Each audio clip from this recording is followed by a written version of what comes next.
नमस्कार, बहुत स्वागत है आपका। आपके साथ मैं हूं ज्योत्सना पाटनी। पश्चिम बंगाल में बीजेपी के राष्ट्रीय अध्यक्ष जेपी नड्डा के काफिले पर अटैक ने सियासी उबाल ला दिया है। बीजेपी ने हमले का आरोप टीएमसी पर लगाया है। बीजेपी के निशाने पर डायरेक्ट ममता बनर्जी हैं, जिन पर बदले की राजनीति करने का आरोप है। ऐसे में सवाल यह है कि क्या ममता की बदला पॉलिटिक्स से 2021 में होने वाले विधानसभा चुनाव के रिजल्ट पर कुछ असर पड़ेगा? क्या रिजल्ट बदलेगा? क्या अब की बार बंगाल में भी कमल खिलने में कामयाबी मिलेगी? बंगाल की जनता का मूड भांपने की यात्रा के दौरान मेरी सहयोगी अर्चना सिंह ने नॉर्थ दिनाजपुर से एक ग्राउंड रिपोर्ट भेजी है। आपको दिखाते हैं कि केंद्रीय मंत्री देबाशी चौधरी के इलाके में विधानसभा चुनाव से पहले परिवर्तन की कैसी बयार बह रही है।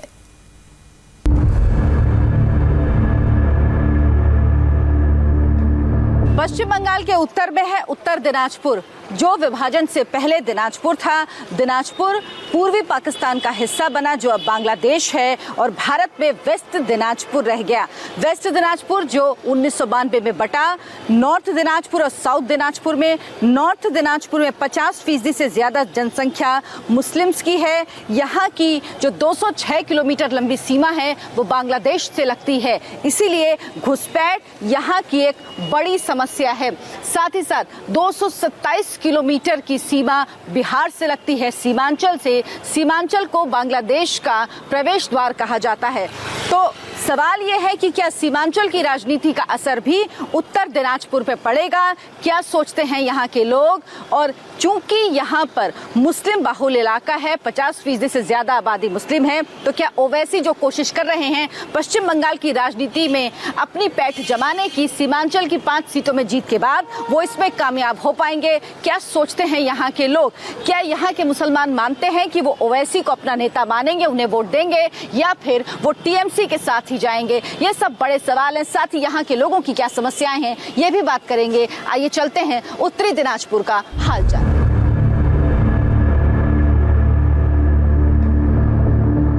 उत्तर दिनाजपुर में विधानसभा की 9 सीटें हैं। 2016 में 4 सीट टीएमसी को, 3 कांग्रेस को, 1 सीपीएम को और 1 फॉरवर्ड ब्लॉक को मिली थी। लेकिन 2019 के लोकसभा चुनाव में बीजेपी ने नॉर्थ बंगाल में जिस तरह से भारी जीत हासिल की, उसने ममता दीदी के माथे पर चिंता की लकीरें ला दी हैं। परेशानी सिर्फ बीजेपी से नहीं, बल्कि सीमांचल में 5 सीट हासिल करने के बाद असदुद्दीन ओवैसी भी इस इलाके में अपनी राजनीतिक पैच बनाने की कोशिश में लगे हुए हैं, क्योंकि सीमांचल में 5 सीट जीतने के बाद असदुद्दीन ओवैसी को लगता है कि ये इलाका, जहां पर 50% से ज्यादा मुस्लिम हैं, यहां पर उनका वोट बैंक है और वो अपने वोटर्स को अपनी बात समझाने की कोशिश कर रहे हैं। ममता बनर्जी लगातार नॉर्थ बंगाल में कैंप कर रही हैं, वो लगातार यहाँ के दौरे कर रही हैं। टीएमसी की मुश्किल ये है कि उसमें ममता बनर्जी ही मुख्यमंत्री हैं, वही पार्टी की मेन नेता हैं और वही स्टार कैंपेनर भी हैं, यानी सारी जिम्मेदारी अकेले ममता बनर्जी के कंधों पर है। दूसरी तरफ बीजेपी, जिसके पास तमाम नेता हैं, और उसने अपने सभी बड़े नेताओं को यहाँ पर वेस्ट बंगाल में चुनाव में उतार दिया है। तो क्या आपको लग रहा है इस बार सरकार बदलेगी या यही सरकार काम कर रही है ठीक? ये सरकार तो फालतू सरकार है, ये तो कोई जानकारी तो सब आदमी का पास हो गया, अभी बदल कर होना चाहिए। तो बदलेगा तो कौन आएगा, कौन ऑप्शन है आप लोग? हम लोग तो सोचते हैं तो बीजेपी आने से बहुत अच्छा होगा। सेंट्रल गवर्नमेंट में बीजेपी है और राज्य में राजनीति में यहाँ पर भी वेस्ट बंगाल में बीजेपी आने से अच्छा होगा। तो बीजेपी जो विकास का नारा लेकर बात कर रही है, जो कह रही है कि ममता दीदी ने 10 साल में काम नहीं किया, जो नेगेटिव वोटिंग होगी बीजेपी उसका फ़ायदा उठाएगी, और यही चर्चा वो लगातार कर रही है, तो वाकई यहाँ के लोग क्या सोचते हैं? क्या नाम है आपका? निर्मल कुमार सिन्हा। निर्मल, आप लोग क्या लगता है कि सरकार बदलेगी, नई सरकार आनी चाहिए? काम जो हुए वो ठीक नहीं हुए, क्या कहना है आपका? ना, दीदी जो कर रहा है बहुत बढ़िया कर रहा है, बहुत काज किया है, ओनली फॉर टीएमसी। आप क्या सोचते हैं? हमको तो बढ़िया लगता है दीदी का काम, जितने भी करते हैं बहुत कुछ किया है। आप क्या कहेंगे? बहुत अच्छा है दीदी के लिए। सरकार, आपको क्या लग रहा है कि इस बार सरकार बदलनी चाहिए या पुरानी सरकार जो काम कर रही है वो ठीक है? नहीं, सरकार तो बदलना चाहिए। बदलना चाहिए। तो कौन काम करेगा, क्या ऑप्शन है आप लोगों के सामने, आपको क्या लगता है? कौन काम करेगा ये तो हम नहीं बता पाएंगे अभी। कौन काम करेगा आने से ही समझ में आएगा। क्या नाम है आपका? हाँ ना, गौर राय। अच्छा, आपको क्या लगता है बदलाव होगा, बदलाव होना चाहिए कहाँ? सरकार में?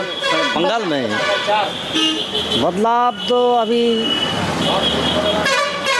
होना चाहिए। तो आपको क्या लगता है कि किसको चांस देना चाहिए अब? तो अभी बीजेपी को अच्छा लग रहा है, बीजेपी आएगा तो देखा जाएगा। आपको लग रहा है कि एक चांस उनको देना चाहिए? क्या आपको लगता है सरकार इस बार बदलेगी, बदलनी चाहिए? सरकार तो लगता है यहाँ पर बदल जाएगा इस साल, बदल जाएगा, लगता है ऐसा। कौन ऑप्शन दिख रहा है लोगों को यहाँ पे सामने? ऑप्शन हमारा जो सरकार है वेस्ट बंगाल का कामकाज ठीक किया है, लेकिन उसमें थोड़ा सा जो जाति भाव जो है उसमें थोड़ा सा वो ज़्यादा घुस गया है। वो जो मुस्लिम पसंद ज़्यादा कर रहा है, आदमी का यही गुस्सा है। अच्छा, लोगों को इस बात को लेकर नाराजगी है कि मुस्लिम दृष्टिकोण, तो उसको ऑप्शन कौन सा दिख रहा है सामने? सामने ऑप्शन शायद बीजेपी होगा, ऐसा लग रहा है। यहाँ पर सरकार बदलेगी, बदलनी चाहिए, कामकाज ठीक चल रहा है, क्या क्या स्थिति है, क्या चीजें? देखिए, ऐसे वेस्ट बंगाल गवर्नमेंट जो रनिंग गवर्नमेंट है, काम तो ठीक ही है, मगर पार्टी के अंदर कुछ आदमी खराब निकल गया। वो अपना पॉकेट का ही सोचता है, दूसरा का नहीं सोचता है, और ऐसे गवर्नमेंट का काम ठीक चल रहा है। तो यही गवर्नमेंट रहनी चाहिए या गवर्नमेंट बदलनी चाहिए? ये तो पब्लिक के हाथ में है ना। पब्लिक क्या सोच रही है? पब्लिक मुंह में बोलता है कुछ और करता है कुछ और। आप बताइए, आपको क्या लगता है? हमारा हिसाब से इस साल चेंज होगा। ऑप्शन क्या दिख रहा है सामने? बीजेपी, दूसरा कोई ऑप्शन है नहीं। तो मतलब बाकी लेफ्ट, कांग्रेस सब खत्म हो चुकी है। बेकार बेकार, वो सब बेकार है। हम इस वक्त उत्तर दिनाजपुर के रायगंज में हैं। यहाँ के लोगों की क्या समस्याएं हैं, यहाँ के लोग क्या सोचते हैं, क्योंकि यहाँ पर आने में ही हमें 14.5 घंटे लग गए थे। कूच बिहार से 290 किलोमीटर का सफर हमने 14.5 घंटे में तय किया। लेकिन यहाँ के लोगों की क्या समस्याएं हैं? इस वक्त यहाँ के जो एमएलए हैं वो कांग्रेस के हैं, लेकिन क्या कुछ काम किया गया है रायगंज के लिए, या यहाँ के लोग क्या सोचते हैं उनसे जानते हैं। हमारे साथ इस वक्त इस मस्जिद के जहाँ पर हम मौजूद हैं, उसके मौलवी साहब भी मौजूद हैं। ये बताइए कि क्या आप लोगों की सबसे बड़ी रायगंज की क्या समस्याएं हैं, और इतने समय से क्या उन पर काम हुआ है अभी तक? नहीं, कुछ कुछ काम तो ऐसे हुआ है, जैसे कि शहर में कुछ डेवलप हुआ है, इससे तो और बुरा हाल था। अभी कुछ काम हुआ है जो धीरे धीरे सिचुएशन अच्छा हो रहा है। तो इस बार क्या आप लोग क्या सोचते हैं, बदलाव होगा, दूसरी सरकार आएगी, या कांग्रेस के जो एमएलए उन्होंने काम किया है, या ममता दीदी को इस बार आप लोग सोच रहे हैं कि वो अगर यहाँ पे एमएलए होते टीएमसी के तो बेहतर काम होता? देखिए, ममता सरकार तो हमारे है ही है, टीएमसी के जो ममता सरकार है ये बहुत काम कर रही है। और ये हमारे जो रायगंज के विधायक है जो महिसन गुप्ता है, कांग्रेस से है, ये भी वो कुछ अच्छा काम किए हैं। ऐसी बात नहीं है कि काम नहीं किए हैं, ये भी कुछ काम किए हैं। तो ममता सरकार हर तरफ से ख्याल रखती है ना, तो सब कोई चाहते हैं ममता सरकार को। पश्चिम बंगाल का ये इलाका सीमांचल से जुड़ा हुआ है, जहां पर AIMIM ने बिहार विधानसभा चुनावों में 5 सीटें हासिल की थी, और अब ओवैसी पश्चिम बंगाल में भी अपनी पैठ बनाना चाहते हैं। लेकिन क्या वो कामयाब होंगे? क्या उनको यहाँ के मुसलमानों का वोट मिलेगा? सर, क्या असदुद्दीन ओवैसी जो यहाँ आ रहे हैं वो कह रहे हैं कि वो मुसलमानों की बात उठाएंगे, उनकी आवाज उठाएंगे, तो क्या उनको वोट मिलेगा? ना, मुसलमान लोग हम लोग समझ गया, जो मुस्लिम जो वोटर है वो लोग अगर डिवाइड कर देगा वोट को तो दूसरा पार्टी का लाभ हो जाएगा, जो हम लोग चाहते हैं।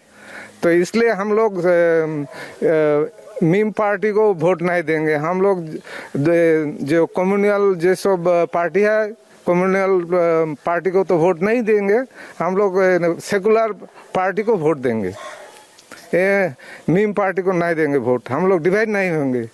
यानी कुल मिला के यहाँ पर लग रहा है कि असदुद्दीन ओवैसी की राह आसान नहीं। आपको क्या लगता है, AIMIM के आने से यहाँ पर वोट बटेंगे? यहाँ का मुसलमान जो असदुद्दीन ओवैसी जो बात कह रहे हैं कि वो आवाज उठाएंगे, अभी तक काम नहीं किया किसी ने, उस बात का समर्थन करते हैं या लगता है नहीं?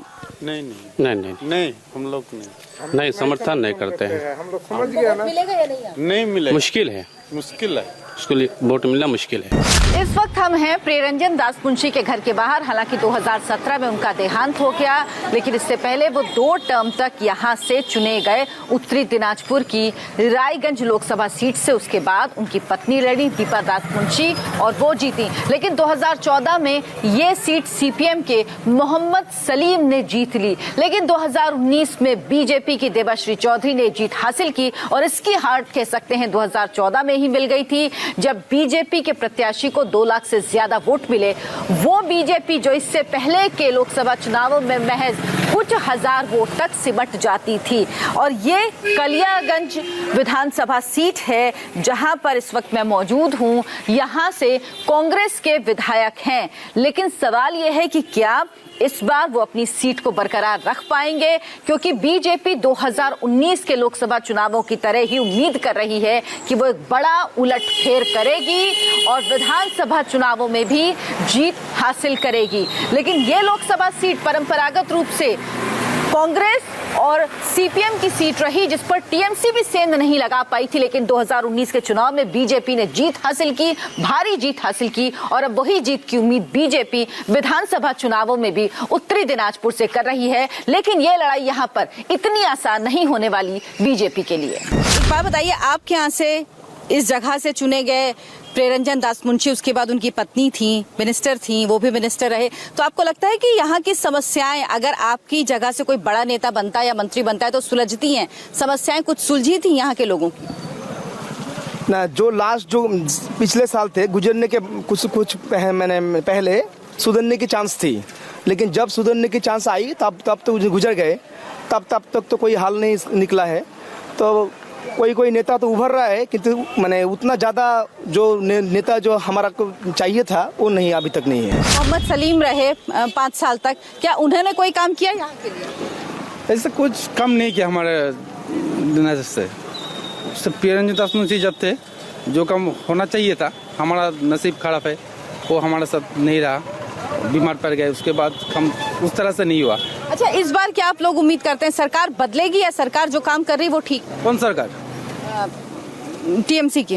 नहीं, सरकार नहीं बदलेगी। सरकार नहीं बदलेगी। और यहाँ से जो आपके इस सरकार जो काम किया है, पिछले जो सरकार थे लेफ्ट की, ऐसे कोई काम नहीं किया। इस सरकार जो काम किया, इसके बाद यदि या कर सरकार चेंज हो सकता है तो हमारा नसीब खराब है। इतना काम करने के बाद भी सरकार चेंज होता है। जब आपके यहाँ से कोई नाम उठ के बड़ा नेता बनता है, मंत्री बनता है, तो उम्मीद होती है कि कम से कम हमारे एरिया में तो काम करेगा। तो हुआ था यहाँ? नहीं, काम नहीं हुआ, ज़्यादा कम ना। उसके बाद अभी इस बार के विधानसभा चुनाव को आप लोग किस तरह देख रहे हैं? कुछ बदलाव होगा? ये तो हमको नहीं मालूम।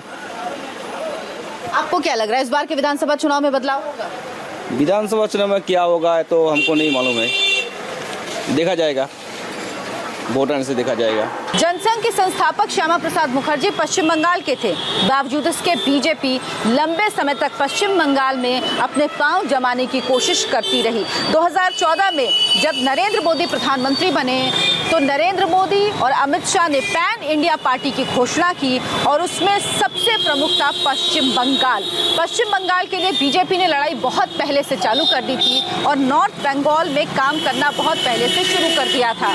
नॉर्थ बंगाल में 2019 के लोकसभा चुनाव में बीजेपी को 8 में से 7 सीटें मिली, लेकिन उसके पीछे वजह है बीजेपी लंबे समय से नॉर्थ बंगाल में काम कर रही थी। 2014 में नॉर्थ बंगाल की जो रायगंज सीट थी, जो उत्तर दिनाजपुरा की लोकसभा सीट है, वहां पर 2 लाख वोट मिले बीजेपी उम्मीदवार को, जो इससे पहले महज कुछ हजार तक सीमित रहते थे। और 2019 के लोकसभा चुनाव में देबश्री चौधरी ने ये सीट जीती और बीजेपी ने नॉर्थ बंगाल में अपना डंका बजाया। लेकिन सवाल यह है कि ममता बनर्जी नॉर्थ बंगाल में रिकवर कर पाएंगी या बीजेपी अपनी धमक बरकरार रखेगी? बीजेपी के लिए नॉर्थ बंगाल बहुत जरूरी है। ये सीमांचल से लगा हुआ भी इलाका है। असदुद्दीन ओवैसी भी इस तरफ देख रहे हैं, लेकिन बीजेपी यहाँ पर पूरे दमखम के साथ उतर रही है। बीजेपी के तमाम बड़े नेता पश्चिम बंगाल में लगातार दौरे कर रहे हैं। इसके अलावा बीजेपी ने 5 प्रभारी पश्चिम बंगाल के लिए बनाए हैं, जिन्हें यहाँ पंच पांडव कहते हैं। यानी बीजेपी ने पूरी ताकत झोंक दी है पश्चिम बंगाल में 2021 के विधानसभा चुनाव के लिए। तो नॉर्थ दिनाजपुर से खास रिपोर्ट आपने देखी। हमारे लिए फिलहाल वक्त एक छोटे से ब्रेक का है। ब्रेक के उस पार दिखाएंगे आपको एक हैरान करने वाली तस्वीर जो बिहार से सामने आई है।